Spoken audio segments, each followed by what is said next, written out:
Good morning, artist Charles Wolfe here. Let's get to painting.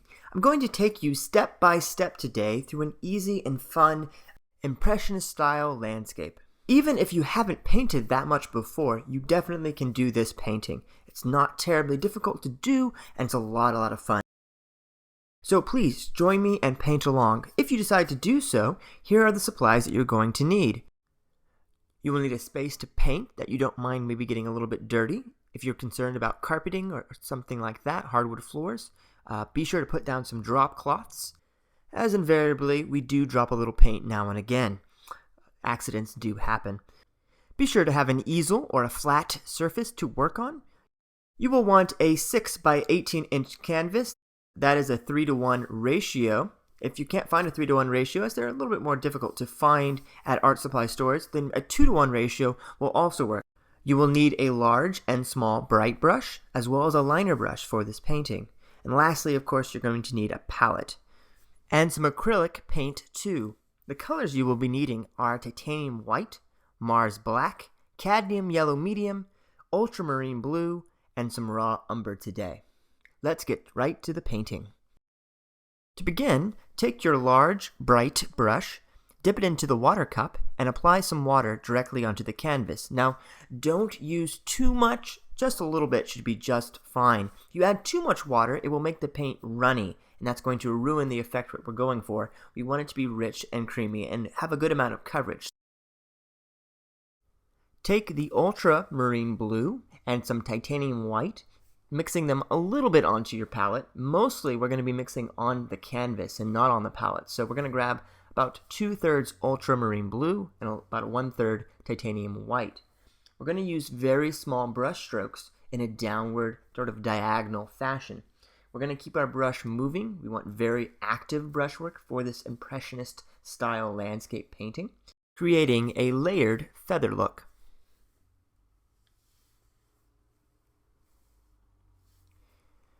Now I'm going to slowly add a little bit more of the titanium white to the mixture that's on my palette. Just a little bit more and a little bit more, and over time it's going to form the gradation that I'm looking for. Can you see how fast my brush is moving? I've not sped this up at all. This is in real time, so you can see that I'm not being very careful with my brush strokes. I'm wanting them to be fairly loose and relaxed. In fact, the less pressure you can put onto your brush, the better it's going to work. So don't grip it really hard. Keep your hand nice and relaxed and loose, and allow the brush to move around freely. Don't feel like you need to control every little aspect or get it just right. In fact, make it look messy. The messier and the more random it appears, the better the effect will come off. As you are working along, don't forget the edges of your painting. This will give you a nice professional polished look if you do paint them. If you leave them white, it can also look okay, but not as professional.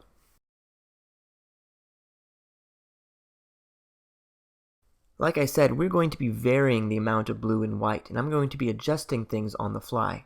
For instance, I feel like the top needs to be a little bit darker, so I'm adding a little bit more blue here. In a moment, I will go back and grab some more white to add in some high distant icy clouds. The key to achieve this sky, inspired by Impressionist paintings, is to not overmix the paint that's on the canvas. If you decide that you want to darken up an area or lighten up another, for instance, be sure to let the brushwork be clear. Don't try to blend gently from one color into the next, but allow them to sit in stark juxtaposition to each other. You want your brush strokes to be there. You want the darker blue sitting right next to the lighter blue to give it kind of a painterly effect. If you do a gentle gradation where you have it transitioning from one darker color to a lighter color, it can look fine, but it won't have that gorgeous painting look. Basically, what I'm saying is lots of brush strokes, don't smooth them out. That's it. Lots of brush strokes, don't smooth them out. A handy trick is to load your brush this way. On one side put the white, and on the other side put the blue. This way, you don't have to keep going back to your palette every second, but you can simply flip your brush over and get a little bit more of one color versus the other. For instance, right there, I switched my brush around to the blue side so I could darken up that area as I was painting. This saves me a little bit of time, and it's a great technique to use, especially if you're doing skies. Later on, you may want to switch between different colors, of course, but if you're doing skies, just blue and white, it's a handy little trick. Again, notice that my brush is moving all the time. If you are painting along, don't feel like your clouds need to look exactly like my clouds. In fact, it's okay if they don't. I'm just trying to show you the technique of how I'm creating these clouds, and you can go ahead and create your own. Whenever I'm painting, I usually start at the top. Why? Well, it's very simple. It's a good idea to start with whatever is farthest from you. If you're looking at a landscape and say you have a field in front of you, like we're painting here, the farthest thing from me is really the sky and the horizon line. So I want to start with that, get that in first, so that way when I add my forward layers, add my tree line, my grass, and so forth, I can add those in without worrying about having to go back later and finishing my sky, and perhaps ruining something that I really liked in the foreground closer to me. Now I did add a little too much paint here, so I'm going to blend this out and create that gradation that I was warning you against earlier. Not to worry though, I will go back in just a moment to my active brushwork technique and add some more white on top of this gradation of blue. Sometimes mistakes require you to adjust your technique a little bit, but you can always go back to them.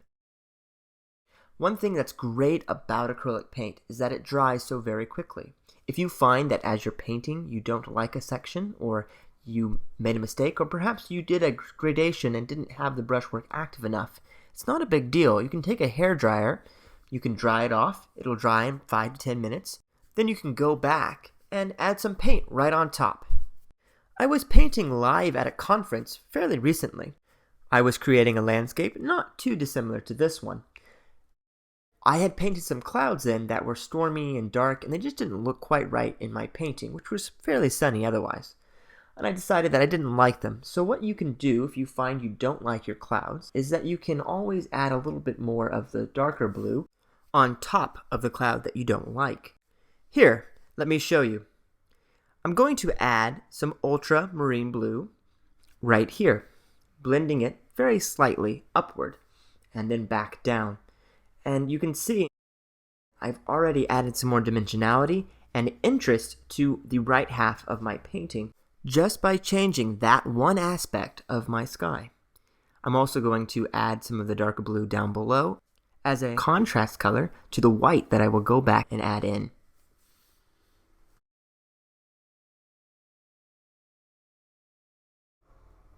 Making the final adjustments to my sky before I go on to the tree line. I know that the time-lapse version of this painting was quite popular. I'm very excited to be sharing with you all the full-length audio instruction version. We will switch here to our small, bright brush. Taking some ultramarine blue and some cadmium yellow medium, we're going to create a small mixture of a green, a fairly light green, more yellow than blue in that mixture, on our palettes. Taking some of that, we will begin to very lightly and very quickly add in some trees. The green, you'll find, starts to mix with the white above, and that's okay. We don't mind if it mixes a little bit. We can always go back and add some darker green on top. Notice that I'm continuing to use very small brush strokes. You can see that this section I'm putting in now is a little bit darker because I've just reloaded my brush from my palette. One of the things that I tend to cut out is any of the pauses where my brush is not touching the canvas to conserve time. These paintings take about an hour to do, or an hour and a half at times. So for the interest of conserving space, I cut all that out. To create these trees, hold the brush very loosely in your hand, pull straight down in small downward motion. For some of these, I'm using more of a diagonal stroke. If you want them to look more like pines, turn the brush so that it's vertically aligned and pull straight downward. Here in North Carolina, we have a mix of deciduous trees and evergreens, so I'm trying to recreate that here with my brush strokes. Adding some more of the light blue, some of my white canvas was showing through, and I'm just going to fix that really, really fast. Now, you can work right on the white canvas like I am here, but some artists, and even myself, like to sometimes use a mid-tone gesso. This gesso layer is something you're going to put on. It's sort of a primer. And you're going to put it onto the canvas ahead of time, allow it to dry for about a day, and then you can paint over it. Now, I use a red vermilion gesso, and it works really well because it allows my paintings to look a little bit warmer, and it's going to help you out. White is very cold and kind of stark, so if any of the white shows through, it creates a very sterile, very cold look and atmosphere to your paintings, more in the blue spectrum. But if you want a warmer, richer painting, like a fall and autumn painting especially, having a red background that may show through in spaces can really enhance your paintings. So I really suggest, if you want to try something new and something a little bit different, adding a layer of red vermilion gesso is a great way to go. The gesso is an acrylic-based primer, and it works really well with oil paintings and acrylic painting. As I am moving further to the right with this tree line, I'm adding a little bit more of the cadmium yellow medium to my green mixture. This will be enhanced in just a moment when I go back and add some more yellow as a highlight layer. Here comes those highlights. With only a few strokes of the yellow, I have created some dynamic interest with my tree line. I am continuing to keep my hand relaxed and loose while I am painting. I'm also continuing to use those very small brush strokes. Having a smaller brush enables me to use a similar technique with my brush strokes without covering as much area. Very subtly, I've tried to become smaller and narrower to the far right-hand side. If I wanted to enhance this effect and maybe improve this painting slightly, I might have made the left-hand trees a bit bigger. Just fixing a quick spot here of the sky. Using my larger bright brush. Notice that I'm using a very delicate touch here. I'm not pressing all that hard, and I'm allowing the paint to run very easily off the end of my brush where it wants to go. A little bit here, a little bit there, quick motions, not overthinking it. Okay, switching right back to the smaller bright brush. I want to clean up this bottom edge of the trees and make it fairly straight. Doesn't need to be perfect though. Remember to paint the sides of your painting. It'll give you a much more polished appearance and aesthetic. Also, and this is kind of funny, but it's a lot easier to match the colors if you have it right there on the palette already mixed. I have found when I've tried to go back and match the colors, it's a little harder than you might think, so just do it in the moment, save yourself some heartache. Grabbing my larger bright brush, I'm just adding in the cloud layer right here on the side of my canvas.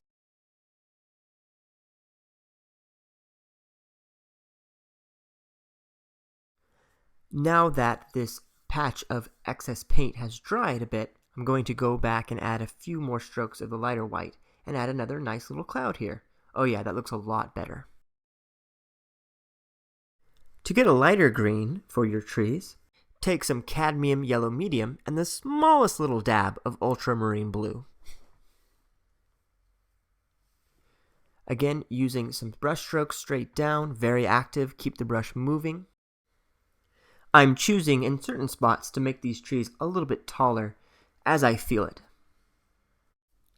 Part of this technique is building up textures and allowing layers of colors to commingle, overlap, and sit side by side. Taking some more of the lighter green and using the very tip of my brush, pushing upwards and pulling back down.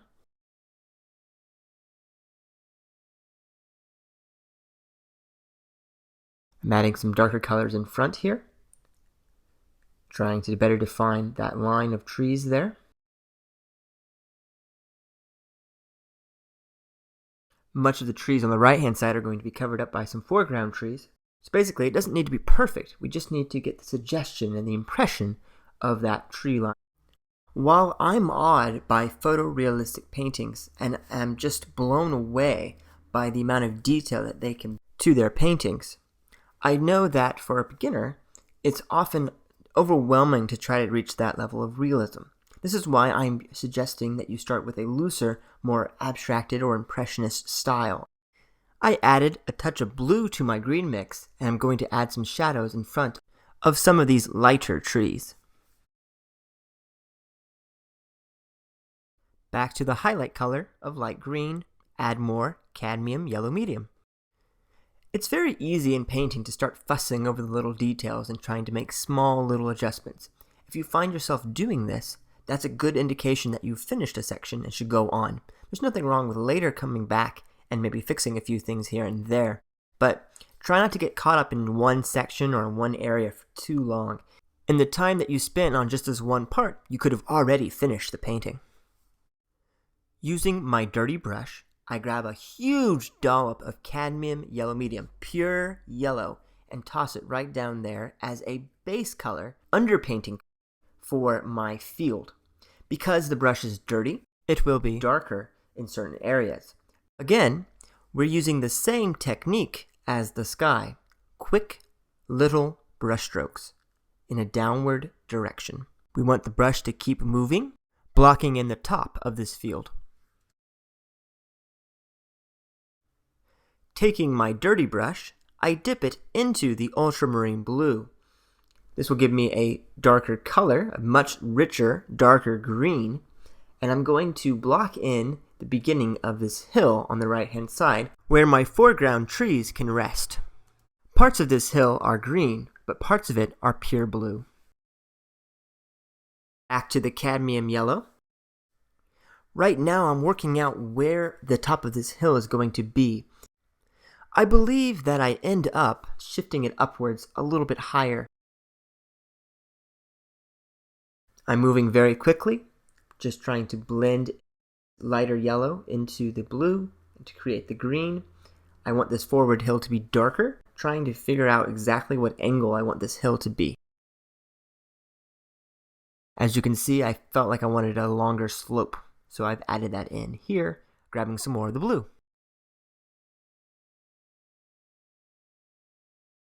Back to the cadmium yellow. Keep the brush moving at all times. That's the key. Keep it moving. Keep it moving. Clean your brush off, grab some more yellow, and continue blocking in some more of this field. It's going to make a great cornfield when we're done. Move sideways as you paint this in. Try not to overthink these steps. Just fill in the space on the canvas and move on.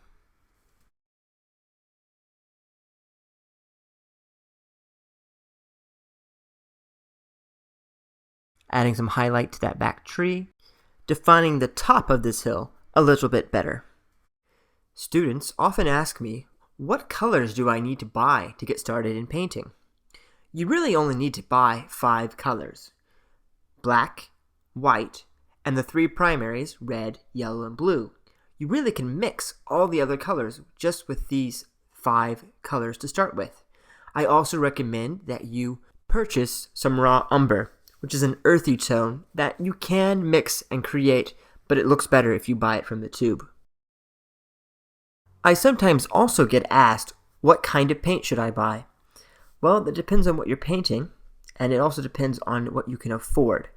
The better paint, the professional quality paint, have more pigment in them. They're going to mix better for you, and you can create many more colors with just a few colors. If you're buying cheaper student grade paint, there's less pigment in them. They are more cost effective, however, and they may not mix quite as well. You may actually need to buy a few extra colors, or a few more colors than you normally would need if you had better paint. That being said, look at what you can afford. If you're a beginner, then you may not need to buy the most expensive brand of paint, the name brand professional quality paint. You can get something that's a little bit cheaper and maybe student grade just to get started, to get used to the process of painting, putting paint on a canvas with a brush. Get used to that first, and then as you develop your skills, then I suggest that you buy some more expensive paint and then make some really great pieces of art. Professional grade, it's going to look better, it's going to be more vibrant for you. But that being said, you really can use any kind of paint that you want to get started. I do recommend that you start with acrylics. Oil painting is a little bit tricky, and watercolor has its whole host of techniques that go with how to paint it. It's a little bit hard at first for a beginner to get your hands around. But that being said, if you like watercolor, how it looks better than acrylic, then go with that. Or if you like oil paintings, then go with that. I do know for cost efficiency, acrylic paint is a little bit cheaper than the other two. Continuing to use my small bright brush, I will fill in the rest of the cornfield with the yellow. I've not cleaned my brush, keeping it dirty, and I'm grabbing some more yellow, trying to fill in the last little bit of this field. You can see that my pace has quickened a little bit as I am sensing that I'm nearing completion on finishing this section. I have changed the direction of my brush strokes. Before I was doing lots of downstrokes. I am now switching back and forth between downstrokes and upstrokes. Only 20 minutes in, and you can already see the full scope of the composition. Now, of course, we're not done. We need to add some foreground trees and some details that's going to make this painting really pop. But you can already tell what I was thinking and imagining in my head when I started this painting. Just so you know, I do use reference photographs for a lot of my work, but I'm not tied to them too strictly. They're more of a way for me to get started on an idea, and then I use my inspiration and my artistic sense to guide me through the rest of the painting. I'm not painting from my head purely.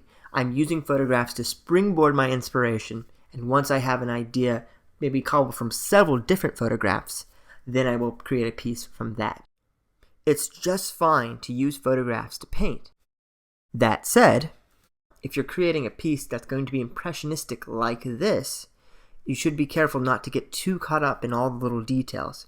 Remember, you're just trying to capture the impression of the scene in a painterly fashion rather than recreating that actual photograph.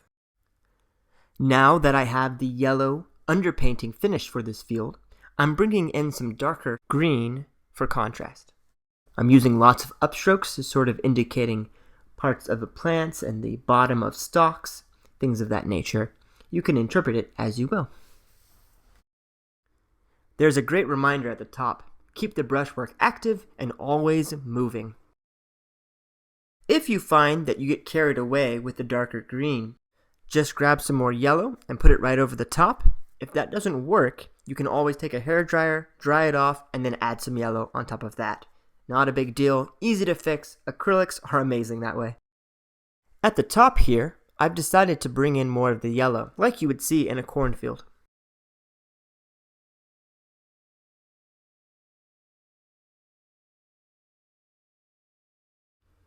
Bringing in even more of the yellow at the top here, trying to define this upper edge. Make those trees on the right hand side a little bit smaller. If I push the yellow higher up, it'll make them appear that they're disappearing more into the distance, which will improve the effect of the painting overall. Grabbing some more yellow, pushing it around here, really trying to push those trees farther back. Yeah, that's looking a lot better. If you're enjoying this video so far, hit that like button. Think about subscribing to this channel. I'll have new videos for you at least once a week, sometimes every other week, just depends on how it's going. I'm going to add a little bit more of the cadmium yellow medium here and work on this forward hill. It's a little bit dark, so I need to adjust that. You also can share this video if you're enjoying it with your friends on social media, places like Facebook and Twitter. I greatly appreciate all of your support of my channel. And just a quick reminder that you can buy my art at my Etsy shop. That's etsy.com/shop/impulsiveartistry. You also can follow my blog. It's impulsiveartistry.blogspot.com. Again, that's impulsiveartistry.blogspot.com, where I feature a lot of my work. I have my studio art gallery there and so much more, so check that out if you have the chance.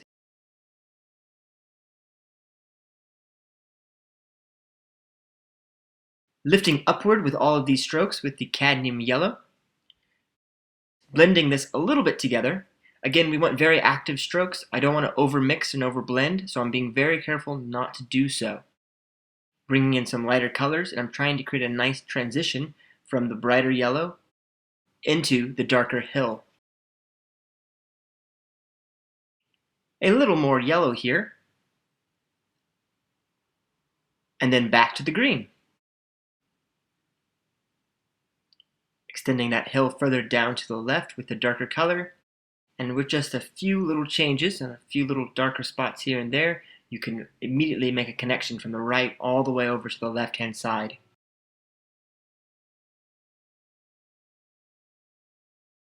Okay, we're going to move on here. We're going to switch to a liner brush.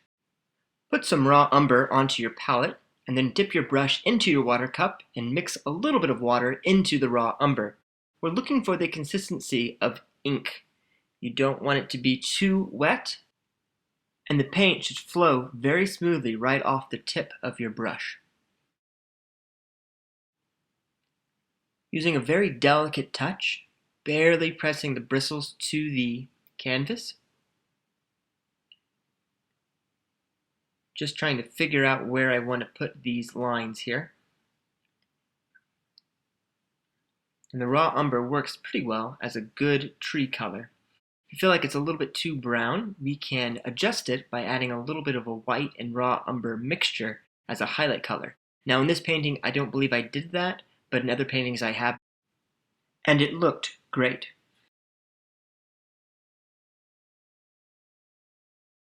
Adding a few more branches here and there, thinking about how a tree should look. The center trunk should be the thickest line, and then each of the branches, like tendrils, should reach out and become thinner the farther you are away from the trunk.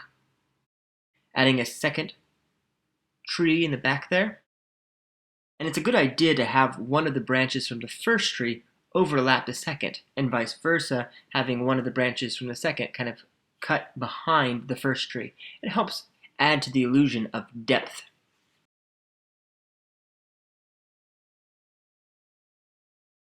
Very, very delicate strokes.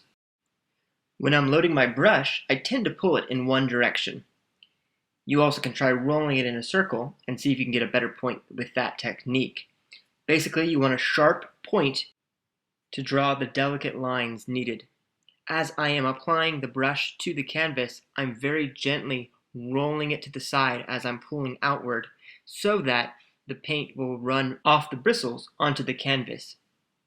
If you find that the paint is not running off smoothly and easily, add a little bit more of the water to the mixture and it should work a lot better for you. This is only with acrylic paint. If you're using oil paint, say, you probably should add some linseed oil or some other similar type of oil, which would work for the same purpose. In the foreground here on this hill, it's a great idea to add some sticks as a nice detail feature. You also can try dabbing in a few spots to create some earth tones underneath the grass and showing through it.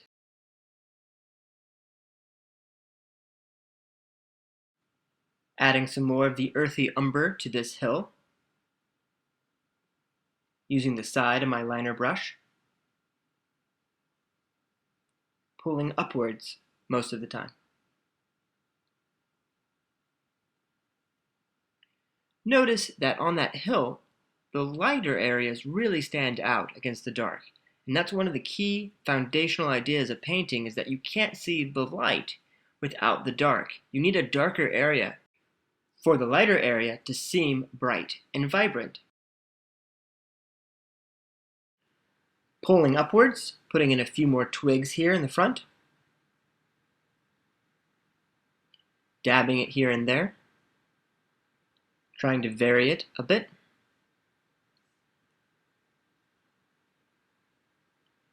Returning to my green mix, which is ultramarine blue and cadmium yellow medium, I'm going to very lightly, using just the tip of my liner brush, dab on very small little specks of paint as the shadow color of my leaves.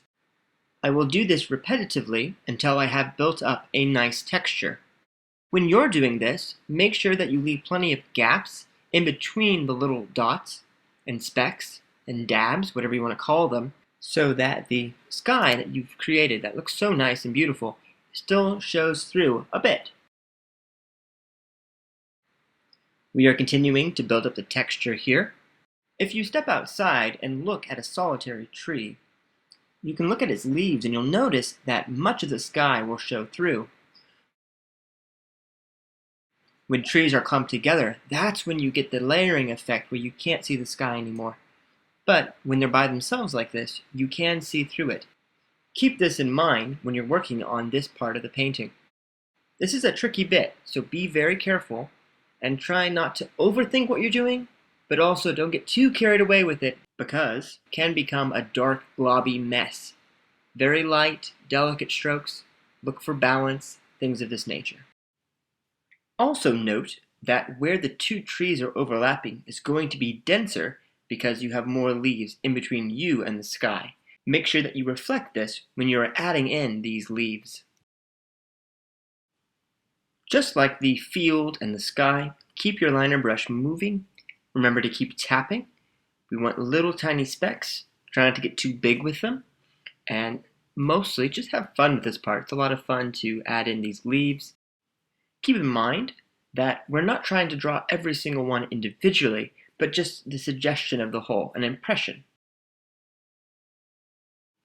Again, don't fill the tree completely in. We want to have gaps where you can see the sky, so make sure that you leave lots of gaps when you are painting this. Also keep in mind that this darker shadow layer is the first of 2, maybe 3 layers of these leaves.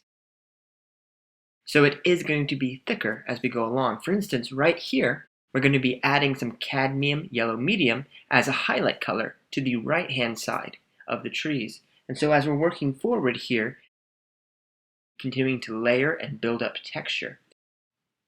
In this painting, I'm not going to overdo the highlight layer on these trees.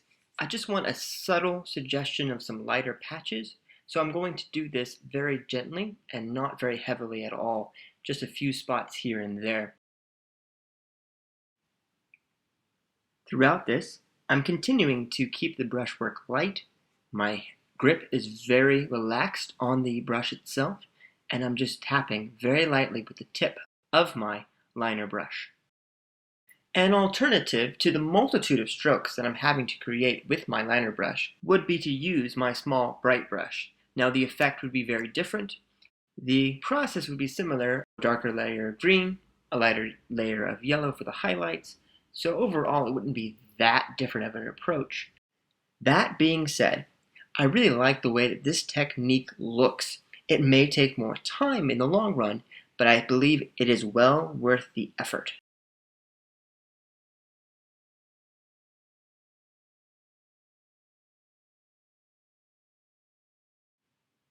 I'm still adding more leaves here, working a little bit faster now that I'm getting near the end of this painting. This final stretch is always one of my favorite parts because I can tell that it's nearing completion and I'm very excited to be finished with the project. Don't get me wrong, I love painting. I really, really do. But there's nothing quite like stepping back and looking at what you just created. Amazing feeling. Amazing. Taking some more of the water and raw umber mixture, I'm going to add a few more twigs and sticks here in the grass. I find that these little details really make a painting pop, and they're very important to the composition overall. Just a few though, because we're still trying to keep that impression, aesthetic, and style.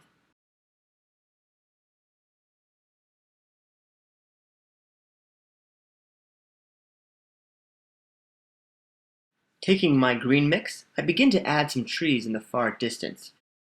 In retrospect, I think they looked okay, but in the moment I decided to change them, so I'm going to paint this section and then I'm going to promptly change it to something else.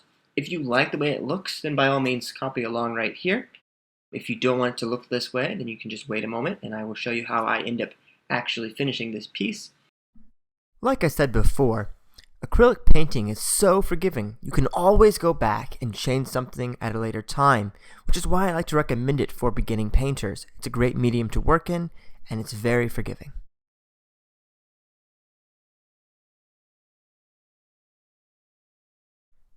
Still working on these trees back here, I'm adding in some layers of darker green, followed by some lighter green. The reason why I changed the background was that I felt it was too busy. Returning to the raw umber and water mixture, remember that you want an inky consistency. Using this, I will paint in some more branches and a few more tree trunks back here behind these forward trees. Taking my small, bright brush, I'm going to grab some light green, and I'm going to brighten up the front of this hill. I just felt that it was too dark, and I want this to be a little bit lighter. It needs to be a smoother transition from the forward hill to the lighter cornfield around and behind it.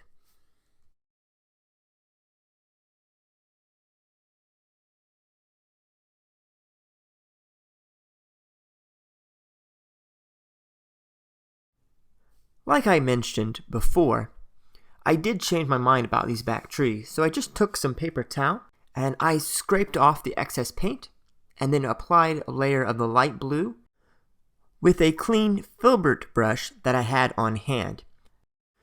You don't need a Filbert brush to do this step. You can actually do it with the bright brush you've already been using. I just grabbed the Filbert brush because it was handy and it was just right there.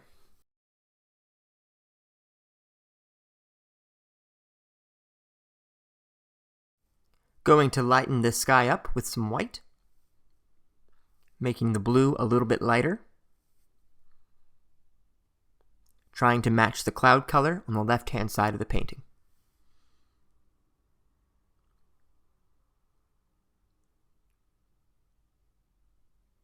Using lots of downward strokes, just like before.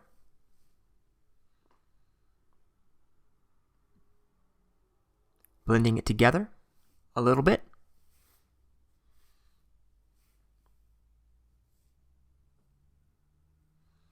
And I am being very careful not to touch any of the green because that will make a mess.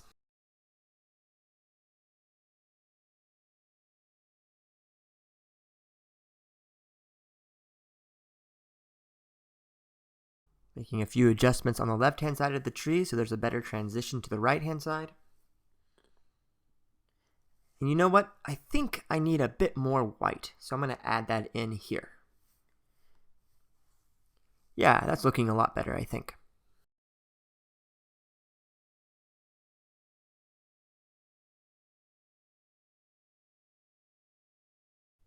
I am going to return to my green mix using my small, bright brush.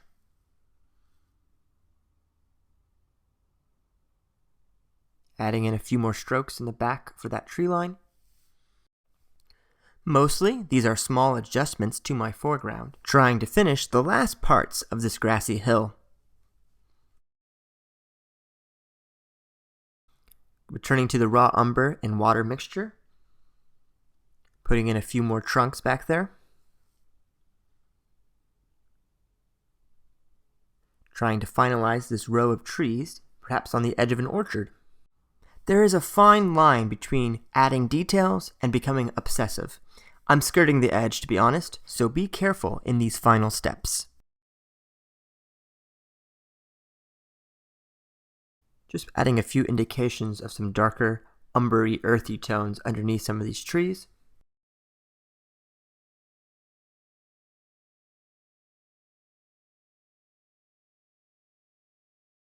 A few more branches here.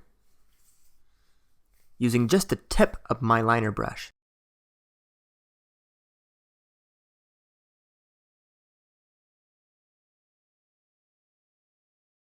Be very delicate as these lines need to be very, very slight.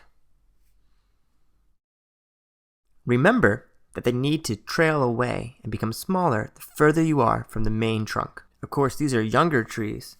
Older trees would have a much thicker trunk.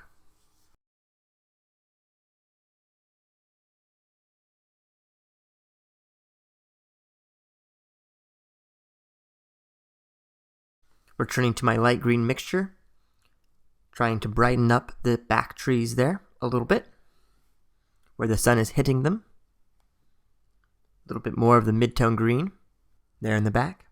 Little dabs, just like before.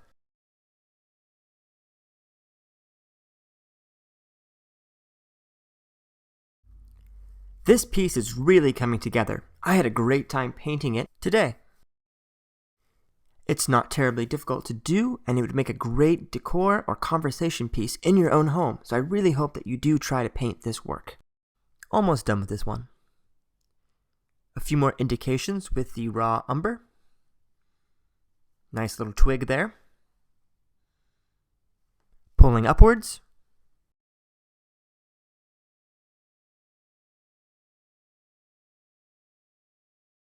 If you haven't already, be sure to check out my blog, impulsiveartistry.blogspot.com.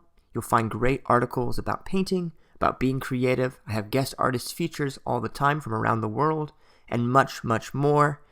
Be sure to head over there and check it out. Again, that's impulsiveartistry.blogspot.com. Thank you so much for watching this video so far and hanging out with me today, painting along. I hope that you enjoyed yourself if you did paint along, and I will see you soon with more painting videos.